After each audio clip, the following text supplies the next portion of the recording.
Total Recall, really exciting for me because I remember watching this, because obviously I was too young to see it at the cinema because I was 13, but my friend was an American, and he got the video from the American base he went to do his shopping with his mum and dad. He got Total Recall on video, he brought it home, and we watched it, and the first thing you saw on the video was a trailer for Terminator 2, but it was a trailer that was made special. So it wasn't footage from the film, it was a little video of Arnie being made in a factory. Whoa. And it just had him open his eyes after he'd been made in this big jelly mould. And his eyes were bright red, and then it just shut like 2 steel doors, and it said T2 coming soon. I'll be back. Oh, I can imagine that being quite thrilling as a kid. Oh, it blew my mind. I used to love it when you'd get a video and there'd be an advert.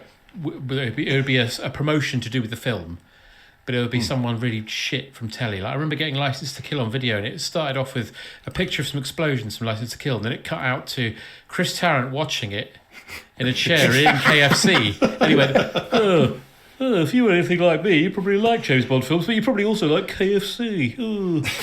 It's like, well, fuck off, I want to watch the film. Wait, is this true? This is true. Fucking hell. Did KFC was part of a Bond film? It was part of a promotion what I before mean. License to Kill on video, yeah. Fucking hell. Do you know what? I've defended it for 30 years, but I think it's good that VHS died. This was peak Arnold Schwarzenegger, really hummable theme tunes. Like Terminator's obviously, Predator's got that da-da-da-da-da-da-da-da-da. Then Commando isn't that memorable tune, but it's got the steel drums that are quite... drums, yeah. Yeah, exactly. So you can't hum it, but you're like, that's the Commando soundtrack. Running Man And then sounds like a Beverly Hills Cop after a dystopian nightmare. Yes, that's a cracking one. And this one is not as memorable, but like I was saying, because it starts off with a very metal percussive stuff over quite almost a John Barry type of romantic score. Or Bernard Herrmann, really, because that's what Verhoeven was going for, because before he made Basic Instinct, he thought, this will be my opportunity to make a Hitchcock movie, and I'll just make it in space with 3 tits. I mean, he was very clear on that. Yeah, he's right. I want to make a film with 3 tits. What else happens? I don't know. Work it out.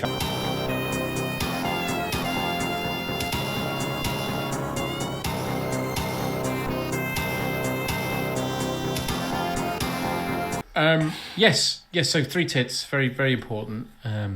It's 2084, in case anyone's interested. See, I like that because that's very far in the future. Yeah. Usually they go like in 3 years' time it'll be like this, and that's really annoying because you get there. Yeah, like when you watch Predator 2 and it goes 1997, you know, what have you done that for?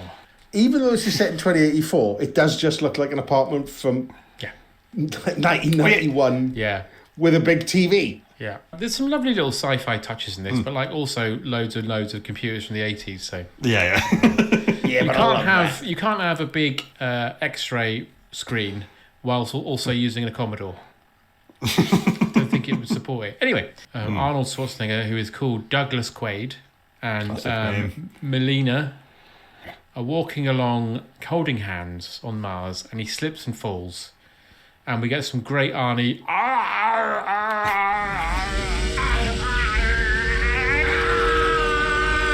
So his wife's Sharon Stone, and she's very jealous that he's dreaming of another woman with dark hair. What a fucking moron. I know, wouldn't he? If you wake up with a boner and sweating, and she goes, "What were you dreaming about?" You go, "You love." You. Yeah, I was dreaming about... I was dreaming about a brew... I mean, you. There's unrest on Mars. He wants them to move to Mars. She's not interested. I love that. He goes, "Let's move to Mars." He turns the TV on, and it's literally Mars burning to the ground. Yeah. It's like, do you know what? We should move to Pacific Palisades. No, mate. Vilos Cohagen, played by Ronnie Cox, who Paul Verhoeven must have really liked as a villain, because he's cast him as the villain again. He just has that vibe, doesn't he, of villain.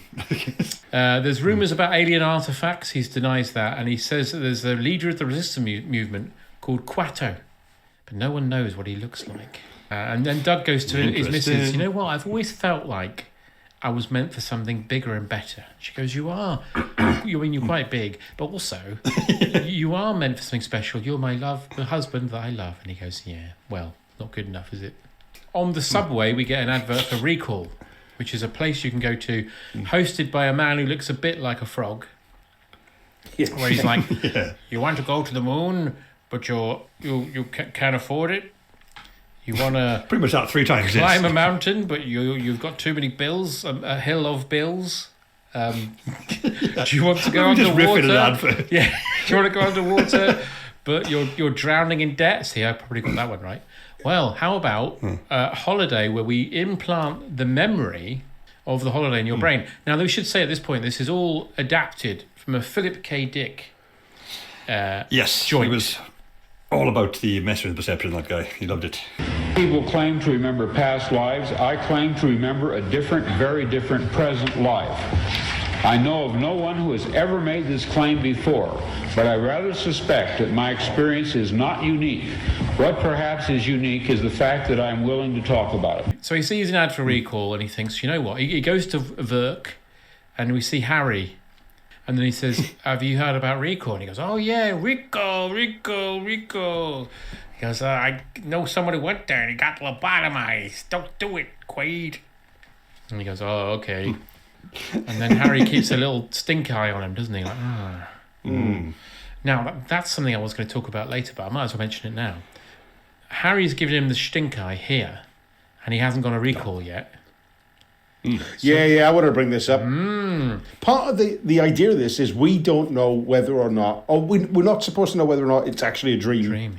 Or if it's real. But they keep fucking it up because most of the film is told from his point of view. And then when it stops, you go, well, he can't know that, therefore it can't be his fucking dream. So the mystery of that's over. But Verhoeven claims blind. He was just like, oh, at the end, you don't know whether it's a dream or real. Because you fucking do, because he's not going to dream a cutaway where Richter and Cohagen are having a fucking chat about fish. Busy year for the actor playing Harry, because he's the cop in Die Hard 2, isn't he, at the beginning? Merry Christmas. Christmas. Merry Christmas. Yeah. So, he goes to recall, and we get a lovely bit of future tech with the receptionist colouring her nails with the touch of a little bloop, bloop, That's bloop, clever. bloop. That's good. I can't imagine how fucking expensive that shot was in 1990 to Can do. you imagine? Yeah. And he speaks to Bob, and he says to him, every holiday you go to, what's the same? And he goes, I give up. It's not hard, mate. You're always the same. How about on this holiday you could be, the options he gives him is like, you could be Lord Mayor Croupier, theatrical ghost, and then he's like man. secret escape man. Chris Tarrant, do you want to be in? Yes, I want to be Chris Tarrant. No, he says a secret agent. He goes, yes, secret. I want to be a secret agent. Forget I said Chris Tarrant. I don't want that. Can I be Chris Tarrant as a secret agent? No, I didn't read all the way down the options. He picks the women from a series of Barbie dolls with dyed hair. Yeah. That's what I written down. They all look, for some reason, it's all high tech, but when they show the model of the different hairstyles, it looks like Debenhams Edge from 1988. Because then when we see the picture, it is Melania from his memory. Melina, sorry, not Melania. Melina. Yeah, so that again, When you're you like, say her name, it sounds like Boise saying his wife's name. yeah, Marlene. Now we're going to Mars. How do you manage to be demure and sleazy at the same time? She goes, I think we're having another schizoid embolism. Yeah, she's got no fucking chill, this lady. No chill whatsoever. No. Also, why is she calling the sales department? Yeah. That's a good point. What are you going to do? She goes, he's going on about Mars and spies and agencies or whatever. He goes, well, look, you dumb bitch, she's just enacting the thing. He does. Yeah. Use your head, you dumb bitch. I'd go, excuse me, I'm a doctor, dumb bitch, if you don't mind. They said, let's refund his money, and if anyone asks, we've never heard of Douglas Quaid. I think it still shows up in your fucking account, though. Yeah. He wakes up and he's in a Johnny cab. Now, at the time, this was very exciting. It was, yes. Voiced by Robert Picardo. The door opened. You got in. For such an expensive film that looks great in a lot of ways, the vehicle designs are a bit shit. They all look a little bit like something we would have put 20p in, like on holiday in Torbay in about 1989, didn't they? They're a bit fiberglass and tacky. Quaid's attacked by Harry from Verk. You blabbed, Quaid. You told everyone about Mars. And he's like, I can't tell anyone about Mars. I don't know anything. And then we get some. If you were sitting there going, who directed this film? 2 seconds later, you're like, it's Paul Verhoeven, because there's been 2 excessively violent neck breaks. That's even a little bit overkill, literally. Yeah, it's really overkill. But I think they're trying to suggest that he's like instincts kicked in from being a super badass spy. But one of the guys he kills, who looks like a snooker player from the 80s, Oh my God, you're right. He looks like Bill Warbanuk. Exactly. He was in RoboCop as well. He was one of the guys that when Clarence visits the cocaine factory and that guy with the moustache, he goes home to Sharon Stone and he says, people and I killed them when I come home from recall. She goes, you went to those brain butchers. It's just a fantasy. This didn't happen. And he says, they were spies or something. Harry from work, he was the boss. And she said, you're having delusions. And he goes, you call this a delusion? And he's got blood all over his hands. So he goes in the bathroom to wash his hands. There's the first bit when she calls, because I'm going to call the doctor. And it's the video phone, and she calls Michael Ironside, who is obviously the big pedic. If you call the doctor, Michael Ironside is staring at you. I think the NHS wait lists will go down, to be honest. I'm not going to take this guy. I fucking adore Michael Ironside. I love him as well, but if you were doing a report about the state of the NHS, it'd be like, there are concerns that more and more GPs look like Michael Ironside given the new cats. You'd be like, I've got a bit of a cough. Die. Talking of Michael Ironside, I looked in the trivia. There's a lovely story about him. It says Arnold Schwarzenegger noticed that Michael Ironside was constantly on the phone between takes. When he broached the subject with Ironside, he was told that he was phoning his sister and that she was suffering from cancer. Arnold immediately brought Michael to his trailer and they had an hour-long, three-way conversation. I'm glad it said conversation. Yeah, exactly. I will cheer you Let's up. see if this helps. With Ironside's sister about what exercises she should do and what kind of food she should eat. Oh, God. Ironside has never forgotten Schwarzenegger's kindness, and neither has his sister. How about that? Isn't that nice? She got better then, I guess, so fair enough. She got better, hopefully.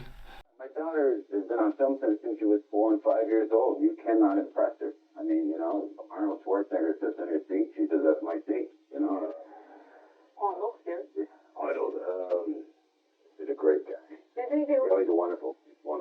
Now then, here's a thought. If you're a spy, if you've got to kill your husband who's not really your husband, are you going to randomly start shooting at him? No. Or are you just going to calm him down, let him have a nap, and then when he's sleeping, put a bullet in his head? Yeah. Yeah. And she's like, oh, well, I'll tell you what, up to 6 weeks ago when I became your wife, I'd never seen you before in my life. But just so you know, it's been the best assignment I've ever had. And you know what? Before you go, let's have a little bit of How's Your Father. Yeah. Sorry I tried to shoot you a minute ago. Put it up my spage. And then she accidentally looks at the screen, so he looks and sees people coming. And then he says, clever girl. Yeah, then he has a fight with her, and then he ends up knocking her out. And he makes a break for it. And then we get the bit with the subway scanner I mentioned earlier, which is great. I always assumed this was CGI. And it's not. It was a cartoon. It was hand-drawn, which is so labour-intense. You can see where the money went, because it's so good. It's it's such a memorable effect. It is. Oh, God. So he goes on the escalator, and then we get the bit that everybody was upset about at the time with the human shield. I'd like to think he's related in some way to the guy from RoboCop who gets shot 15,000 times by Ed 209. Yeah, I was thinking the RoboCop thing, yeah. Yeah, because it's the same thing. He gets Fucking hell. Imagine their poor mum getting a phone call. It's like saying, Again? Ryan, we have to go and rescue your third son who's due to be in Basic Instinct. We're going to send Tom Hanks to pull him off. Pull him out. Wayne Knight's listening in and getting more sweaty. Bloody hell. And then he goes on the train, and as he goes away, I love this line where Richter says, I want that fucker dead. And Helm, he's called, his mate with the glasses, says, I don't blame you, man. I wouldn't want a guy like Quaid porking my old lady. You saying she liked it? No, I'm sure she hated every minute of it. Cohagen, meanwhile, comes on the phone. Not like that. He comes and goes, that'll be all. Speak to you later. You haven't got video call on, have you? I have, actually, so cheers for that view. My son's here doing his homework. Another scientific point of order here. Yeah. Cohagen's on Mars. There shouldn't be a real-time conversation unless they've got quantum involved. So, Dean, it's a subspace communication, right? Like in Star Trek. Quaid goes into a hotel, gets a phone call, a video call, from a man outside and goes, hey, I used to be a friend or something. I've got a suitcase for you here. Oh, and he says also to put a wet towel on his head because he's got a bug in his head. Yeah, next question. Dean, if you put a wet towel on your head and you've got a bug in it, does that stop satellites picking up your head? Typically, no. In this situation, no. So he goes to get it. What's that little bow he does with that woman he has an altercation with? just turns on and gives a little bow, and his turban Oh, yeah, on. because she says, off. fuck Yeah. you, asshole. What a fucking performance from this woman. Yeah. Should have been a start. That woman, Glenn Close. Yeah, so he manages to escape and he goes to the concrete factory, as you mentioned earlier. Why does the Johnny Cab just collide with the wall and explode behind him? The Johnny Cab, it seems like it's like avenging itself from after death. We needed that explosion so that later they can say, oh, there was an explosion in the old cement factory. And they showed the heat. Right, so exactly. they found something, and that's why they come to this location. Yeah. Otherwise, they would never be there. Of We course. have no idea what was in that cab that was so explosive. He's basically got a laptop that he watches, and it's himself. He basically says, I realised I was working for the wrong team, and I met someone, and I don't want to be working for the bad guys anymore. So you're going to help me. What you want to do is get this gun. Well, it's a gun that's also got like a spider grabber in it. Yeah. That goes up your nose into your brain and pulls out the probe. He would be at risk of giving himself, I believe, a frontal lobotomy.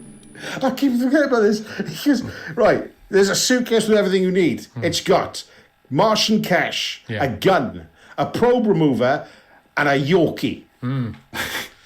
Now, warning, the Yorkie is shop soiled. And it was best before 2082. So don't eat it all. So if I were you, I'd feed it to a rat if you see one. Yeah. Or you might get the shits. We find out that Cohagen brainwashed Hauser to become Quaid and conceal his secrets before sending him to Earth. And then he says, you need to get your ass to Mars. Quaid goes to Mars and he goes dressed as Bella Emberg.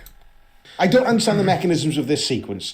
Is it that it's malfunctioning, or is it like one of those, like a birthday card where you can record a message and they've only recorded 2 weeks, which is fucking not helpful. 2 weeks. Imagine if they caught it and he looks up and he goes, the capital of France is Paris. What? Actually, that's funnier. That's interesting. If it's malfunctioning, you should have said some gobbledygook. Yeah. Anyway, he gets a deposit box they'd been left there, which is telling him to go to a tip bar. And he gets Benny, the cab driver, to take him. I got 5 kids to feed. Yeah. So the club's called The Last Resort. He meets Melina, who is the woman from his dreams. Hank from Breaking Bad's in it as a messed up mutant man. You got a lot of nerve showing your face around here. Look who's talking.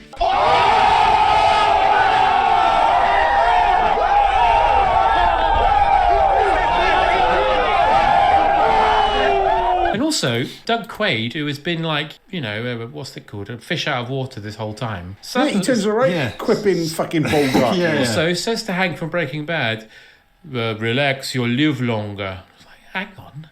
Where's this come from? His quip game in this film isn't the best. No, it's not as bad as The Running Man, where his quips are all awful.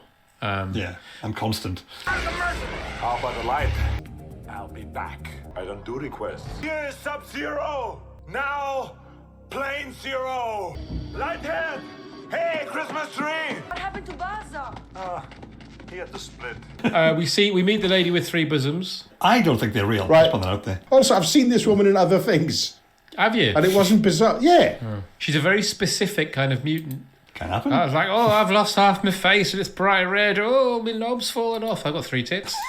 He goes to see Melina. Melina's, she's livid that he's married. She's got a lot to take in, you. She has, yeah. Not for the first time today. wait till that bloke turns up with 8 knobs. So he goes back to his hotel room and then there's a knock on the door and Dr. Edgemar, the man from the Recall advert, turns up. And he says, you're still at Recall. You're trapped in your fantasy memory and you're on the verge of permanent brain damage from a free-form delusion and schizoid embolism.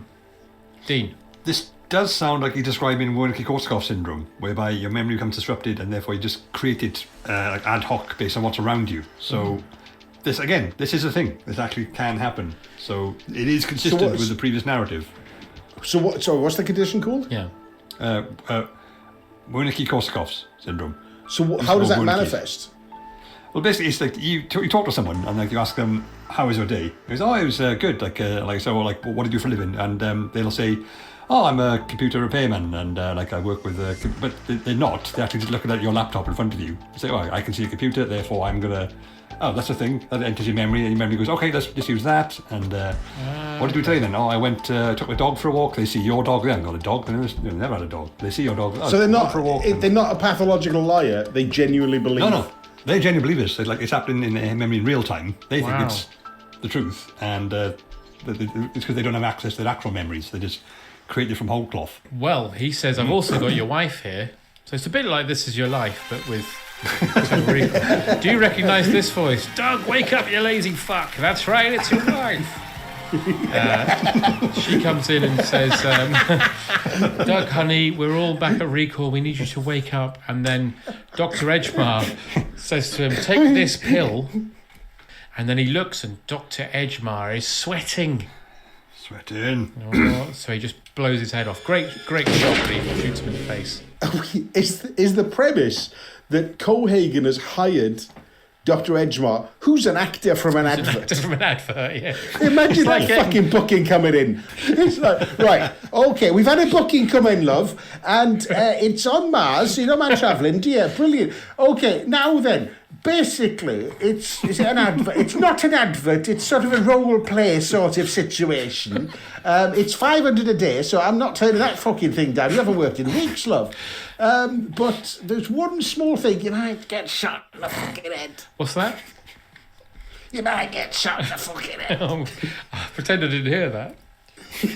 Hi, Doug Quaid. This was me 6 weeks ago. Now look at me. By the way, you're dreaming. You're still back at Slim Fast HQ.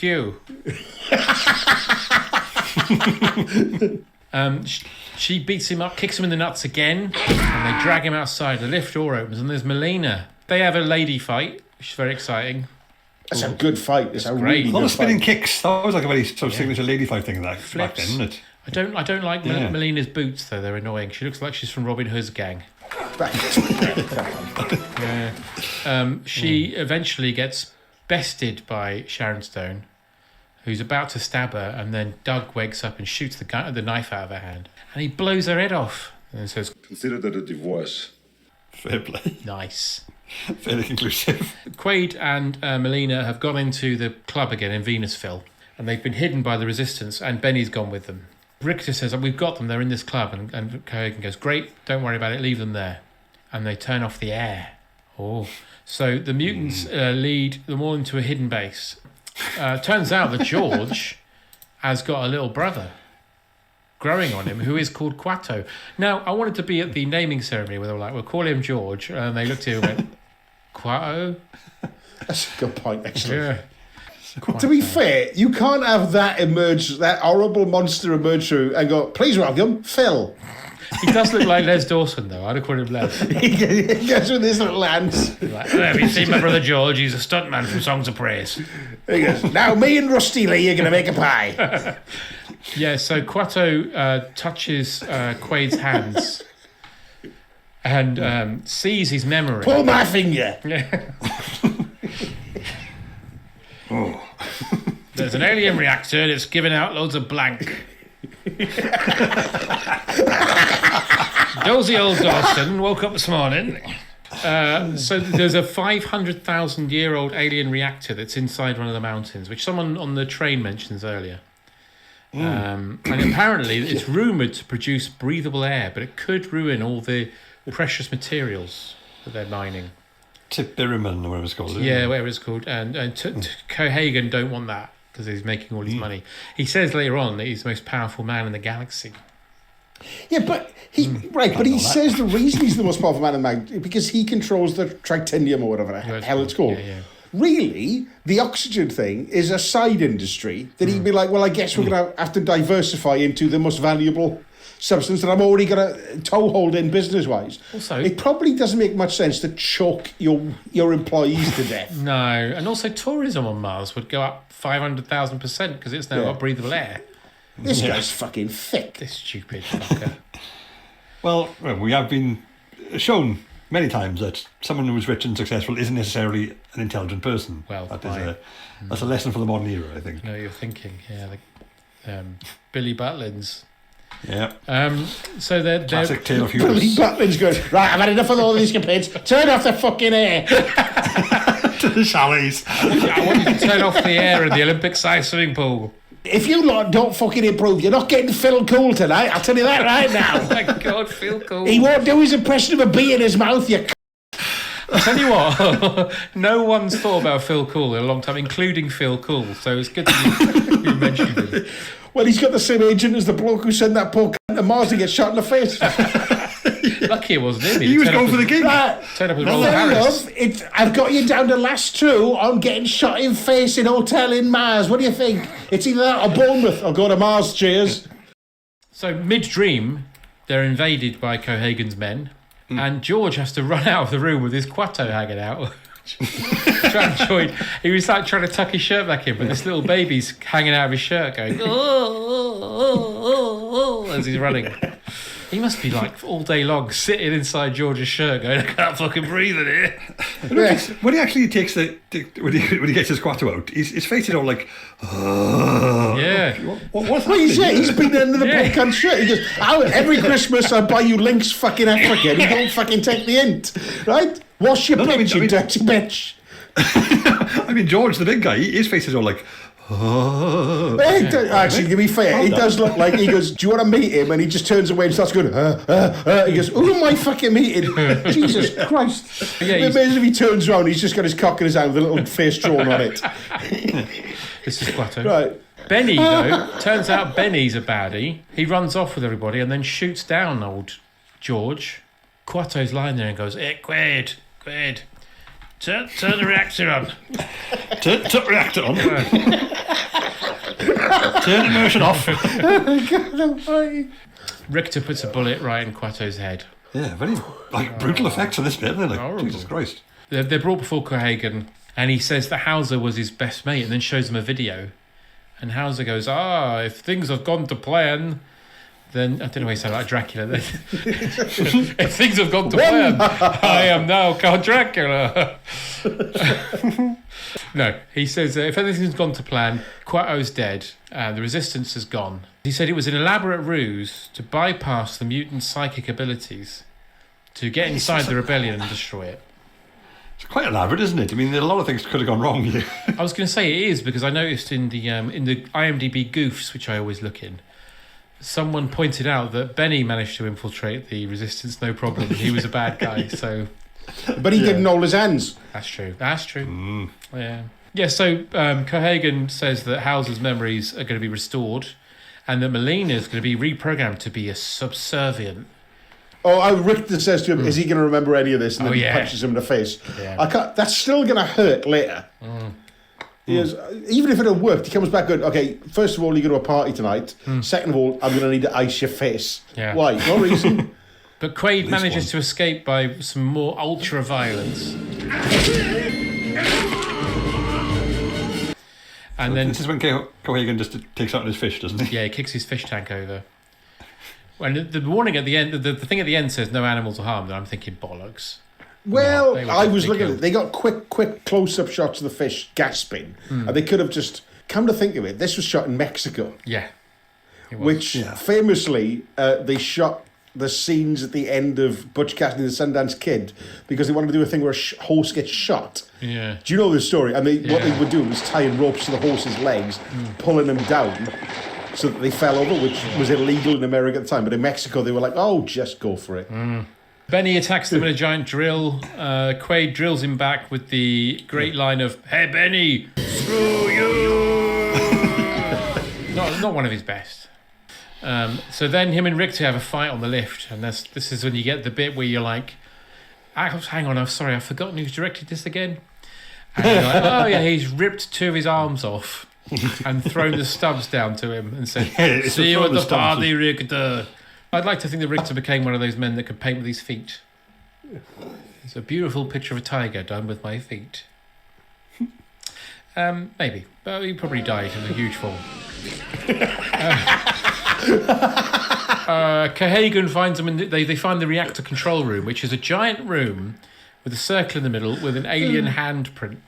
Do you know what? This turns out to be a very different film because obviously Schwarzenegger puts his hand and it's almost the exact same size as Almost same size. Yeah. as a Martian's hand. Which, what are the chances of that? Which is a very different film if Jeremy Beadle was in it. Oh my God! Imagine he'd be like, I can't fucking fit it in. So basically, long story short, Doug turns on the reactor. Cahagan would be kicking himself though because he falls out before the reactor turns on. So he falls down and his face gets massive. He basically turns into Derek Jameson. Do they mean me? They surely do. And then, but when Quaid turns it on, what happens is, apparently, this is what the theory is. Hot poles go down into cold ice. Glacial ice, which causes a reaction that produces oxygen. Okay? Yeah. Which in seconds...